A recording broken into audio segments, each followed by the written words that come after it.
And I'm going to pin Corey so I can see the audience.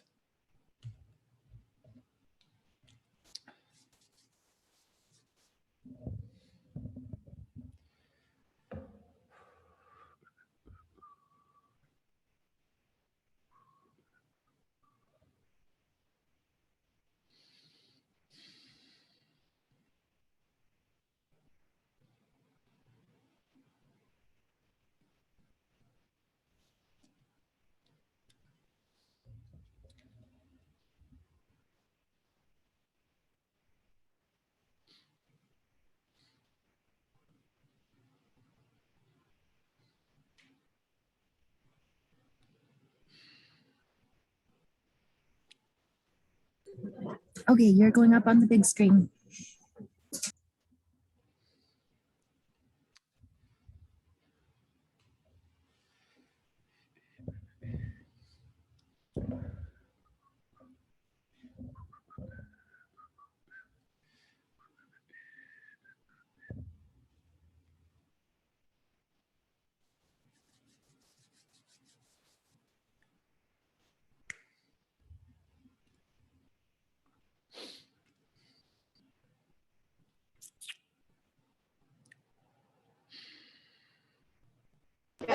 Hey, he was muted. Oh. Hey, Andy, how you doing? I am good. How are you? We could hear him, but he couldn't hear us. So, Andy, are you ready? Do it. I tell you, I'm going to warm him up for you. I brought my bat. I'm going to help you knock it out of the park. Get it? My job was to prevent home runs, Kimberly. Oh, wow. At any rate, that's my corny joke, by the way. I'm super happy to introduce Andy Neary. If you can't tell, he's a better baseball player than I am, thank goodness. He comes to us, he's a former Major League Baseball pitcher for the Milwaukee Brewers. And so I've known Andy for a little over almost 2 years now. And he's greatly impressed me with his genuine style, his authenticness, and his real drive for excellence. Andy's worked hard for every little bit of success he's gotten. And he now spends his time, he's been a successful broker, and he spends his time advising and coaching advisors, brokers, consultants on how to build fantastic books of business. And so he's going to bring some success tips to help you knock it out of the park with your own business. How is that for another great corny joke? Sounds good. I'm on a roll, right? Yeah, I'll just throw you a curveball and you'll be done. It's okay. Yeah. I'll sit down now. But thank you very much for coming and welcome Andy Neary. Hey guys, I'm excited for this. Kimberly, thank you. I know this is not ideal, but about 2.5 weeks ago, almost 3 weeks, actually 3 weeks ago to the day, I was in Columbus, Ohio, giving this kind of talk to another chapter, NAHU chapter, and my foot started hurting. And I thought it was just my work shoes that were tight. Little did I know I was developing a pretty serious leg infection, which landed me in the hospital for 6 days. And here I am recovering. Unfortunately, I couldn't get on a plane. And so I want to thank everybody for the flexibility in giving me the chance to speak virtually. Trust me, I would much rather be there live with you guys. So what I'm going to talk to you about today is a little of both motivation, education, and entertainment. But what Kimberly was talking about today is we're going to walk through 6 steps that you need if you're an advisor, you're an agency, if you're an industry partner. The 6 steps you need to stand out today. But here's how I want to start. I want everybody to do me a favor and close your eyes. The good news is I can see you guys, so I can see if you're closing your eyes. Close your eyes for a second. And I want you to go back to your childhood. And I want you to think about your childhood dream. What was it you wanted to be when you were a kid? Get that visual in your head. Maybe it was a firefighter, nurse, teacher, astronaut. Think about what it was you wanted to be when you were a kid, when you were going to be an adult. All right, now open your eyes. Again, some of you might have had firefighter, teacher, nurse, baseball player. My question is, how many of you got the visualization that when I grow up, I'm going to become a health insurance broker? Right? None of us. We all somehow ended up in this industry. Now, I share this because I'd love to share with you my childhood dream. See, my childhood dream was to become a professional baseball player.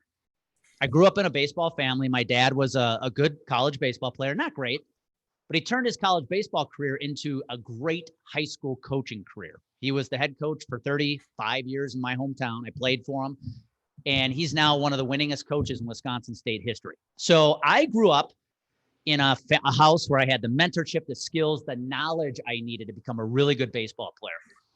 And by the time my senior season of my high school career rolled around, I realized that I had a chance to play at the next level, play college baseball. Now, at that point, I'd only accepted or had one scholarship offer, which was to Division II Winona State University in Minnesota. But I wasn't satisfied. You see, I wanted to play bigger. I wanted to play Division I baseball. And I knew I had put in the right work in high school, had the right mindset, did what I needed to do to play at the next level. But here I am my senior year, I got one last shot. And that one last shot presented itself in the first round of the playoffs because I knew that if I was going to play college baseball, it was going to be on the pitcher's mound. You see, in high school, I was a shortstop and I was a pitcher. But if I was going to play at the next level, it was going to be as a pitcher. But I had a little challenge. I stood 5'9" and I weighed 145 pounds my senior year. Not what I would call an over-intimidating presence on the mound. But here I am, first round of the playoffs, and I have my one last shot. I knew the coaching staff from the University of Wisconsin-Milwaukee, a Division I program, was going to be in the stands that night. They're going to be watching me. So I had one last chance to prove myself, play bigger, and shine when the lights were the brightest. And that night, that first round of the playoffs my senior year, I had my first taste of what it felt like to play big when it mattered most, what it felt like to stand out. Because that night I threw a one-hitter. I gave up one hit to the first batter with the first pitch of the game. And for the rest of the game, nobody got on. I get a call after the game from the head coach of the University of Wisconsin-Milwaukee, and I was offered a scholarship.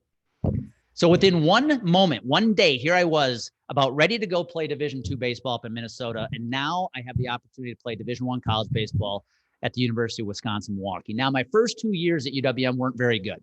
We didn't have a good team. Our upperclassmen weren't great mentors, and I was focused on the wrong things. And by the time my sophomore season rolled around, I wanted to quit. Actually, I wanted to give it all up. And I say that because some of you may have been there before. Maybe when ACA rolled around back in 2010, really, we got to deal with this? Do I want to keep doing this anymore? But something happened between my sophomore and junior seasons. I was named captain.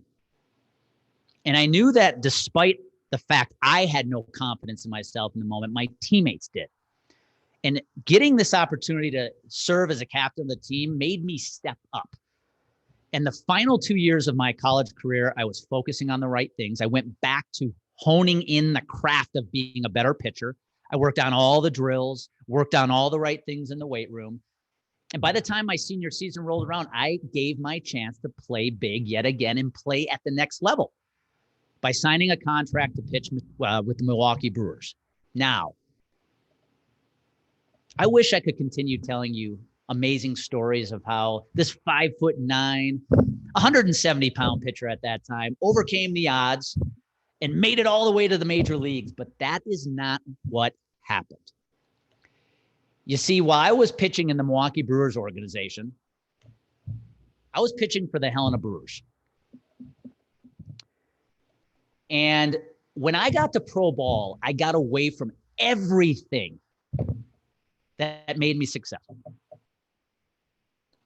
And when I look back at my baseball career, my pro baseball career, I could tell you it was defined by one thing, and that is fear. I lived out my entire pro baseball career fearing judgment. You see, when you're in pro baseball, You are judged every single day by scouts, literally by stats. My stats could determine whether I get promoted or I get fired. You are judged and compared against your own teammates. One thing that makes professional baseball, minor league baseball, very unique is everybody's trying to get promoted. Teammates are trying to get promoted over each other. Coaches are trying to get promoted over each other. Umpires are trying to get promoted over each other. I lived in the fear of comparison. I was constantly looking at my teammates because I was a free agent. Here I am playing with guys who signed for 6 and 7 figures. But most importantly, I lived with the fear of failure. Because I was a free agent, I felt like I couldn't fail. I had to be perfect. Every time I took the mound, I couldn't fail because if I fail, this could be my last chance.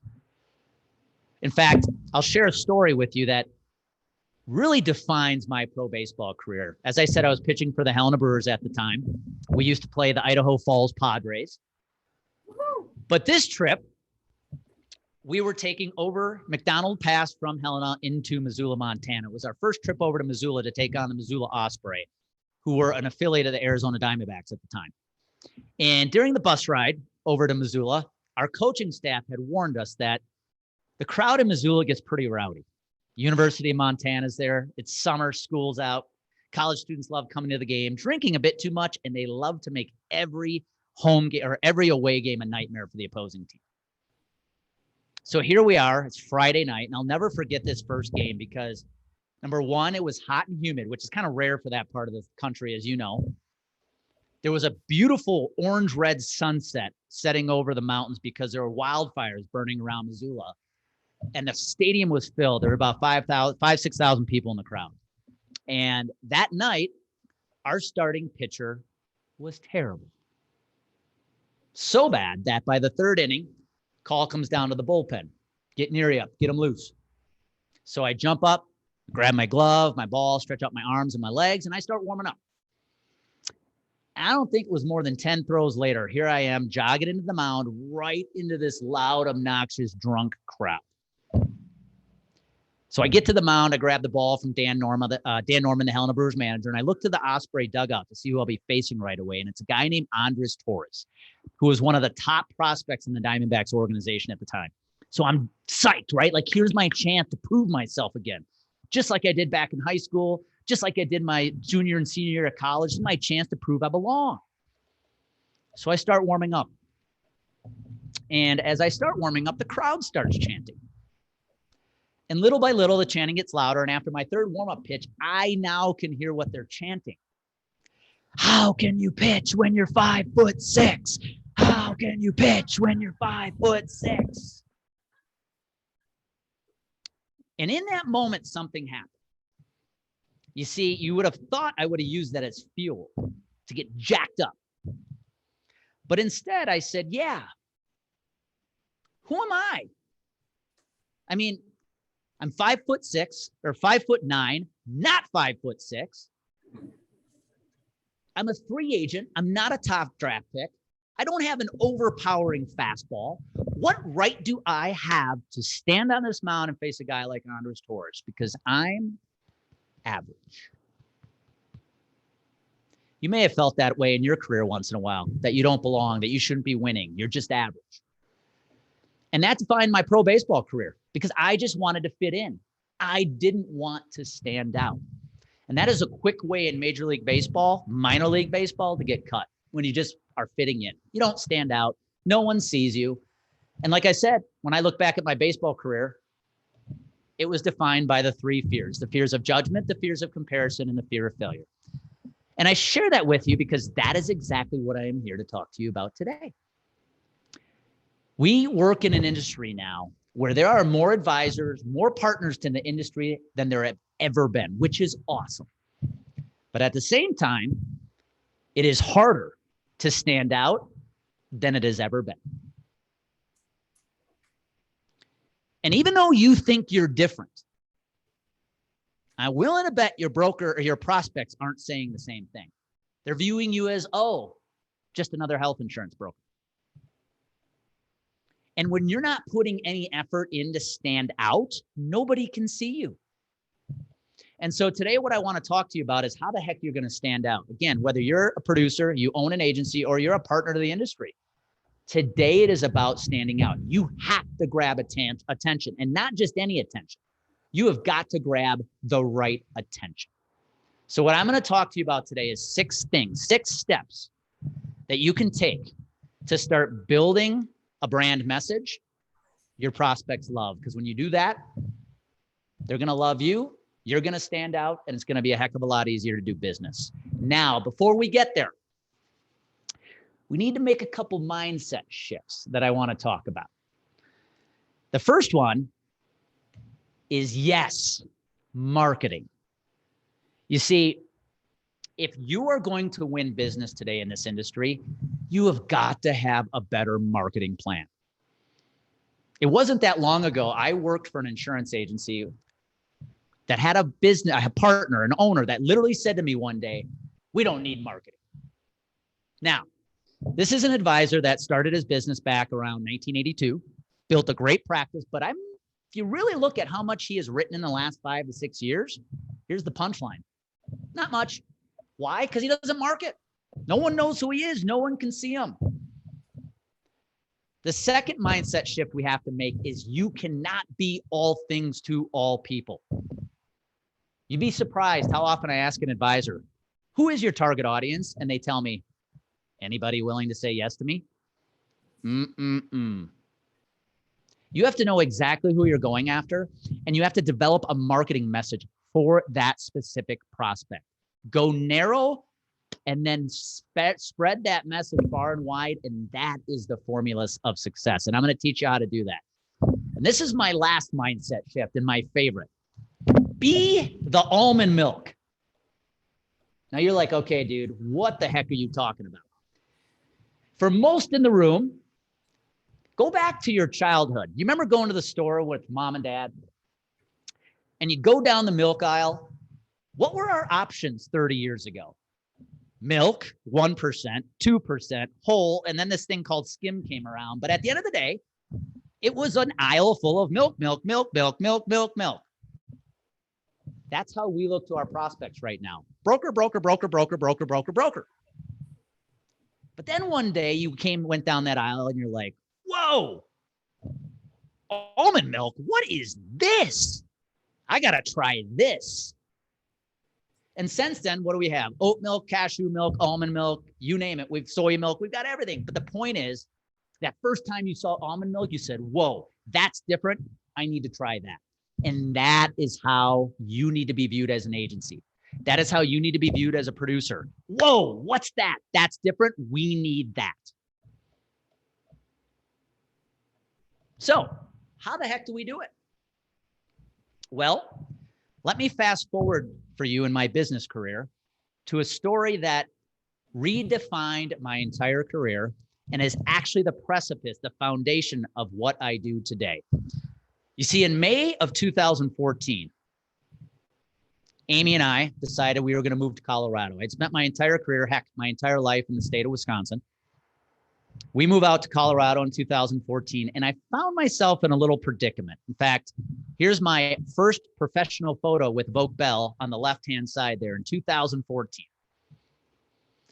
I found myself producing for an insurance agency that historically didn't have much of a marketing budget at all. And I am now in a market, nobody knows who I am. And I said, "Oh, crap. How the heck am I going to sell when I don't have any avenues of marketing myself right now? I don't even know my prospects, and nobody in this market even knows who I am." And I had 2 choices. I said, "Okay, Andy, I could keep doing it the way we all have been taught, to pick up the phone and smile and dial and go pound the pavement and go get them, kid. Or I could try something different." And what I stumbled upon, and I didn't know it at the time, is 2 different types of awareness that we have the opportunity to create in this industry. The traditional method we have all been taught is to create linear awareness. What does that mean? Well, if I pick up the phone and I smile and dial one prospect, how many prospects can I reach with one call? 1. If I go pound the pavement, knock on one door to leave some marketing collateral behind, how many prospects can I hit with each knock? One. I send an email to one prospect. That's linear awareness. I said, how in the world can I actually create exponential awareness? How can I get more prospects to see my message and hear my message faster, farther, and wider? So what I started to do is build my brand, which has led to the image you see on the right today, because I knew if I were going to enter a market where nobody knows who I am, I have to stand out, and I got to do it pretty quick. So what I did is I built a little system for myself, a little system that allowed me to craft the right message for the right prospect. And it gave me a very easy plan to follow that I could share that message far and wide as one human being. And that's what I'm going to share with you today. How the heck I did this, because these 6 steps, every single one of you in that room today can do, your agencies can do. And I promise if you put enough patience, consistency, and persistency to it, it works. So what are these 6 steps? Well, the first thing we need to figure out is, what is your brand? Whether that's you as an individual producer, as the partner of an agency, or what is your agency's brand? You see, far too often I watch producers who are willing to be anybody they need to be to win business. I don't know about you, but that's not how to win business. I'm not going to morph myself into somebody I'm not just to try to win a piece of business. I'm actually going to figure out who the heck I am, how I'm going to show up every day, and then I'm going to go attract those prospects that fit me. So here's what I want you to think about. Question is, what is your brand? Here's the question I want you to ask. If there was a room filled with your clients and your favorite prospects, and you were not in that room, but they were talking about you, what would you want them saying? What words, what phrases would you want them using to describe you, to describe your agency? Maybe you want to be the self-funded expert. You're known to be humorous, trusted, follow through. You do what you say you're going to do. What are those words and those phrases you would love to hear from people when they're talking about you? Take the time, sit down this week and write that down, figure that out. Because at that point, when you have a good list of 4 or 5, your job is to never go off brand. Your job is to show up as those 4 or 5 things every single day. Because if you do it, you're going to attract the right prospects into your life instead of trying to morph into any personality to win business. The second question you have to ask yourself, the second step, is, who is your ideal client? This goes back to what I said earlier. You cannot be all things to all people. Whether you sell to employers or you're an industry partner that sells to brokers, I want you to ask yourself this question. Look at your book of business right now. Who are your favorite 1, 2, or 3 clients you have today? Whether they're employers or they're brokers. Who are they? Literally take the time and write them down. Write their names down. And if you work with employers, don't just write the name of the company down. Write down the name of the individual you work with at that company. And I want you to make a list of why they are your favorite client. If you work with employers, maybe it's their size. Maybe they're one of your biggest clients. Maybe it's the industry they're in because you niche into certain industries. Maybe it's because they're a CFO and you work with CFOs and CEOs. But also list their personality traits. Why do you love working with these people? What is it about them that lets you do your best work? And that's the magical question. The common trait that you're going to find with every single one of these ideal clients is that they let you do your best work. I don't know about you, but I would much rather have a $500,000 book of business filled with clients that are the right fit, that I absolutely love, that let me do my best work, than having $1 million book of business where half of my clients are literally causing my account management team to pull their hair out. And that happens every day inside most every insurance agency. There is this massive chunk of business of clients that really are not an ideal fit, but hey, they're revenue, but it's causing so much stress with the team, so much angst with the team. Let's go out and find the right ideal prospect for you. So step 2 is figuring out who your ideal client is. Now, once you know who it is, we need to build their brand identity. So what the heck is a brand identity? Well, there are 3 questions that you need to ask or answer, very clearly. Number 1, what problem do you solve for them? What problem do you solve for your ideal clients? Now, it's easy to, when you hear that, to say, well, Andy, we solve the problem of rising health insurance costs. We fix health insurance. Okay. Or Andy, we help build high quality health plans. Okay, that might be the problem, but I want you to go deeper. The real problem you're solving, those are external problems. Rising health insurance costs, poor health plans, a lack of options in the market, whatever those external problems are. But the real problem you need to solve is right here. What's the emotional problem that your CFO, your HR director, or your broker is going through? That stress, that anxiety, that frustration, that hopelessness. You see, that's the real problem you're solving. Many people in our industry think our industry is all logic, that our clients and prospects make decisions purely on the numbers. They make decisions on emotions. So you need to figure out the emotional problem that you are solving for your prospect, and then go solve the external problem, which could be the rising health insurance cost, the poor quality of a health plan, but really focus on how that's going to solve the emotional problem for your ideal client. Because the second question you need to answer clearly is, what is your process for solving that problem? So it's what problem do you solve? Now it's what process does your agency use to solve that problem?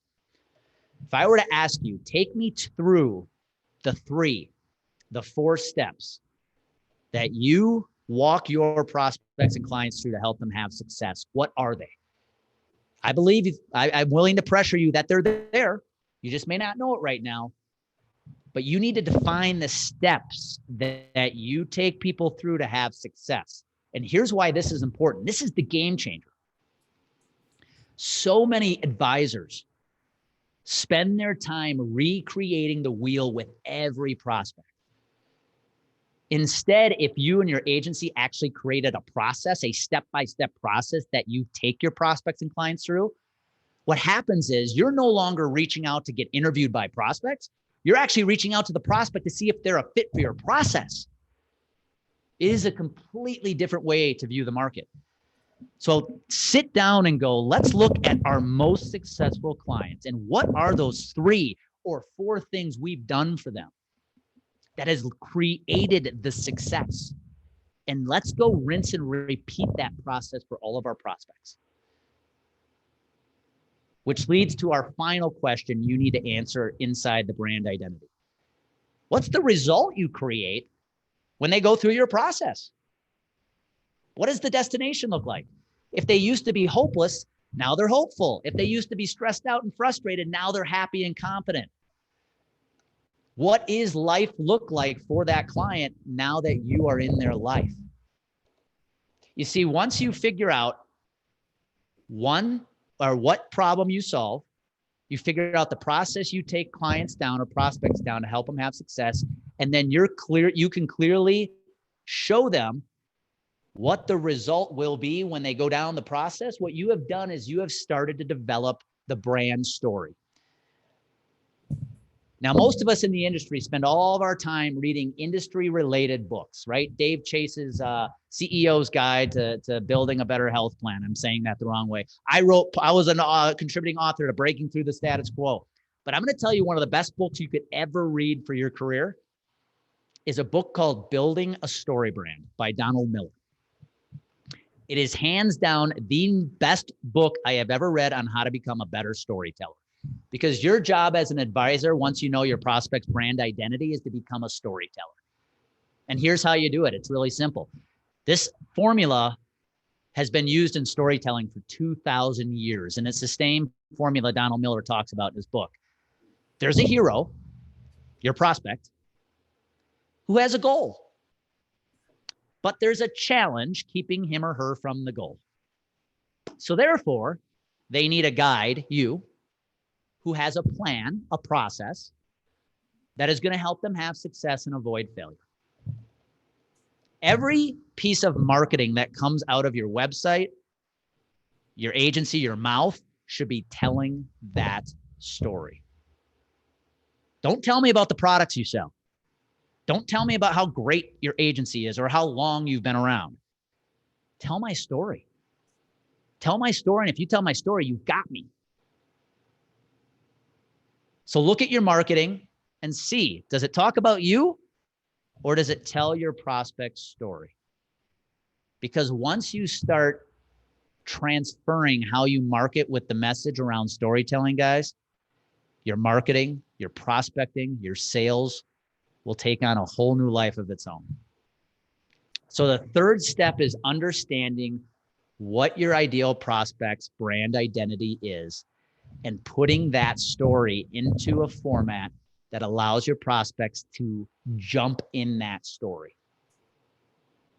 And there's one thing I want to note in what I said. Take note that I said the hero of the story is your prospect. We advisors often think we're the heroes of the story. We're saving healthcare. We're fixing costs. No, your prospect is the hero of the story. You're just the guide with the plan that's going to help them go to have success. That's it. So pit your agency, pit your company, your product as the guide that is going to help the hero have the story. And again, everything in your marketing is going to change. Now, this dives right into step 4. You have got to have a repeatable marketing system to share this message far and wide. Now that you know the message, now we need to go share it far and wide.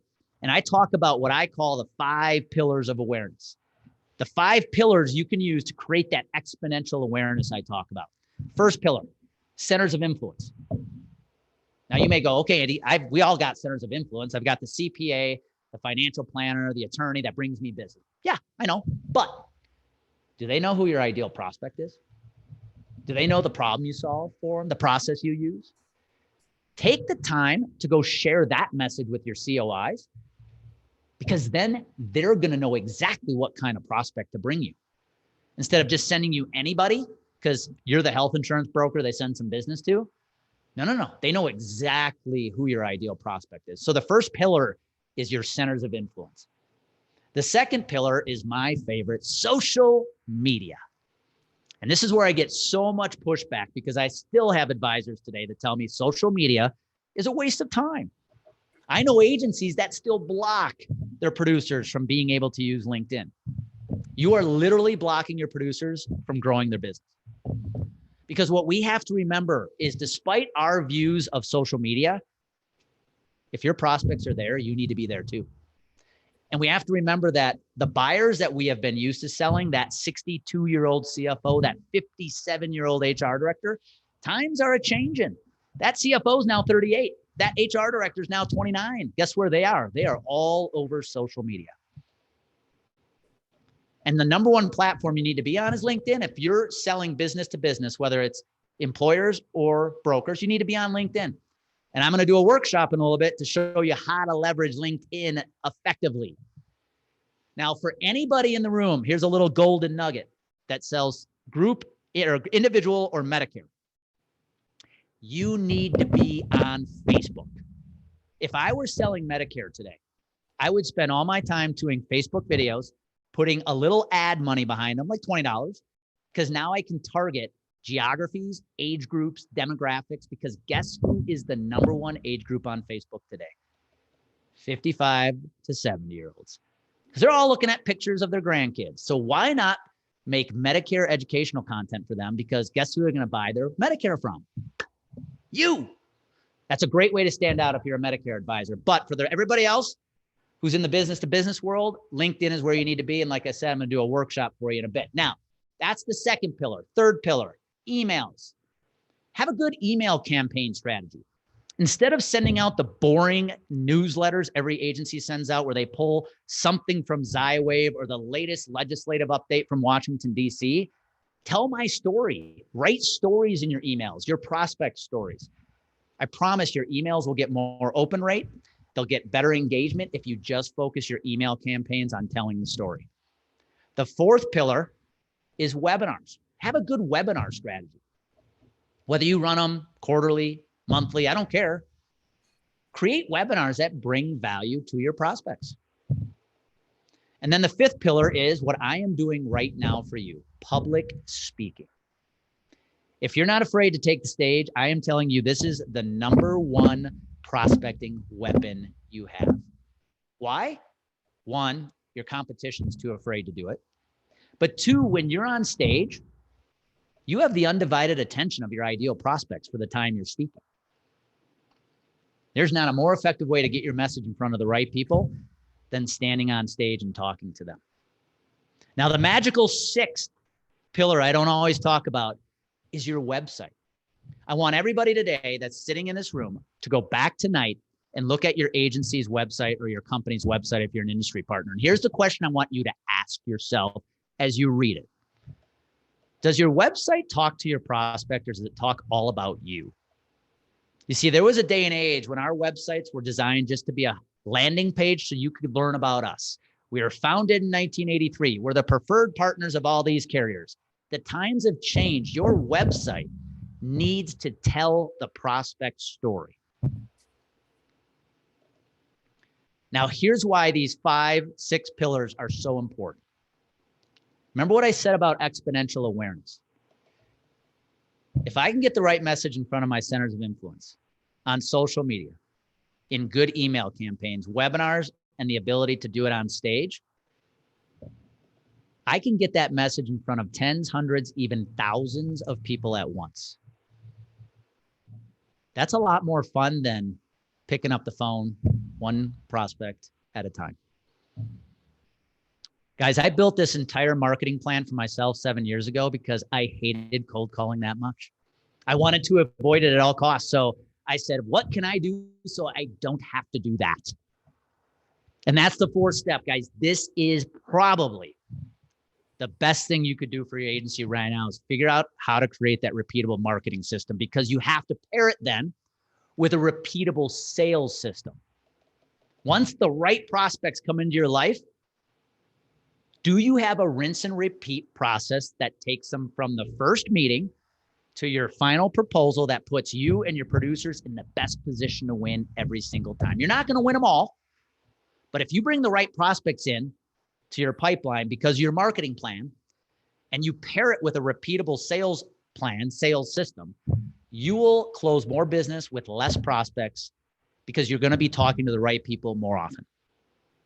And then the last step of that process is take the process, that step-by-step approach you have, and I challenge you to brand and name that prospect or that process. Some of the best agencies I know right now that are out there writing millions of dollars of business every year have a process. They've named it, they've coined it, and all they're doing right now is going out and finding the prospects they think are a fit for the process.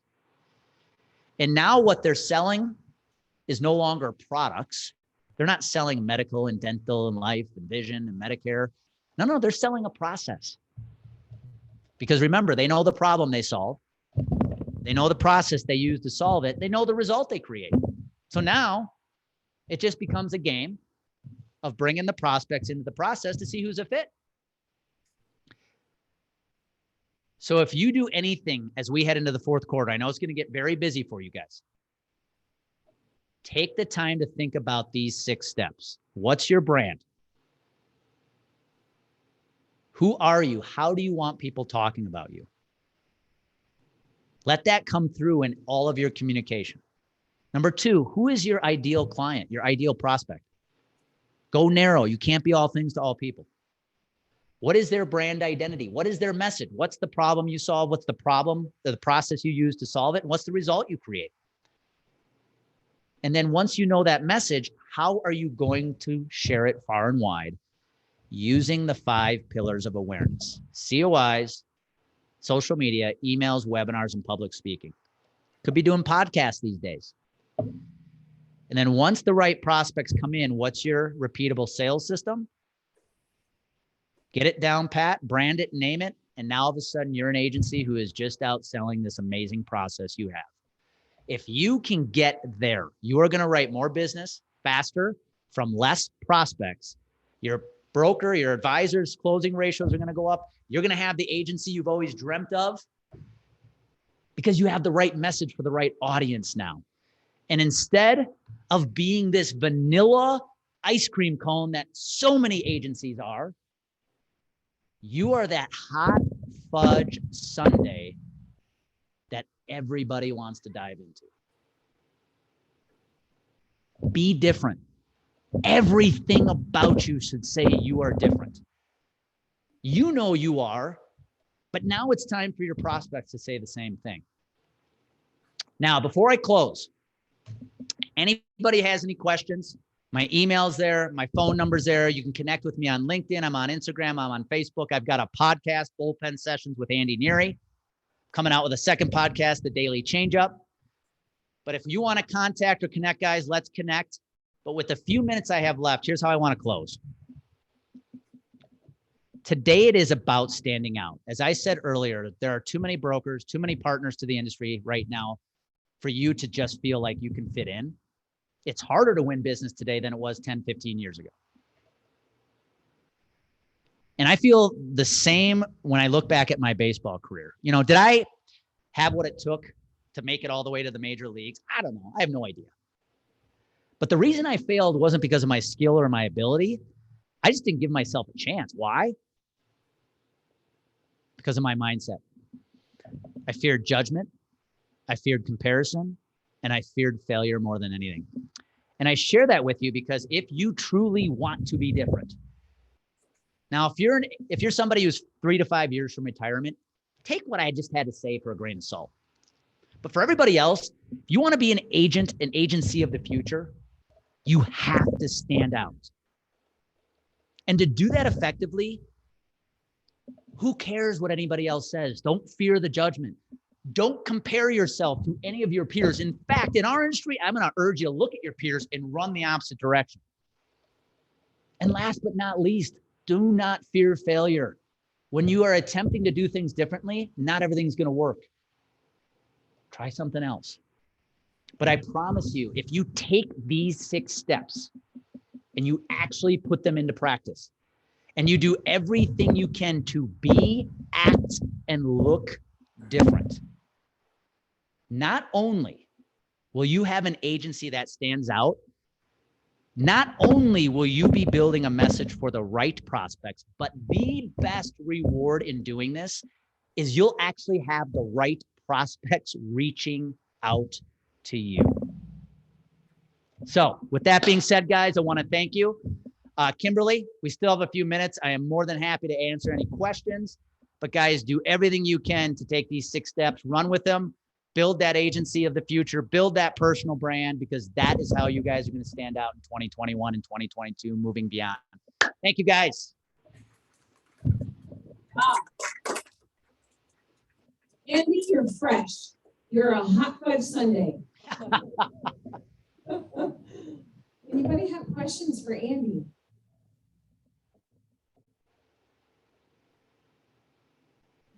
If you love what you saw, stick around. He's going to come back at 4 with a little extra. His podcast, I highly recommend subscribing to. The Friday Bullpen Sessions is awesome. Now, he was going to host an event here tomorrow before he got laid up. But if you stay tuned, he has a special offer for all attendees as well. Yeah, if you really want, Kimberly, if I could just say this, guys, if you're serious about using LinkedIn, the workshop I'm going to do at 4 is it's going to be awesome. I'm going to walk you guys exactly through what I do and what I teach my clients to do. So if you truly want to use LinkedIn, this is a great place to be at 4 o'clock. Okay. Thank you very much. Home run, Andy. Awesome, guys. Thank you.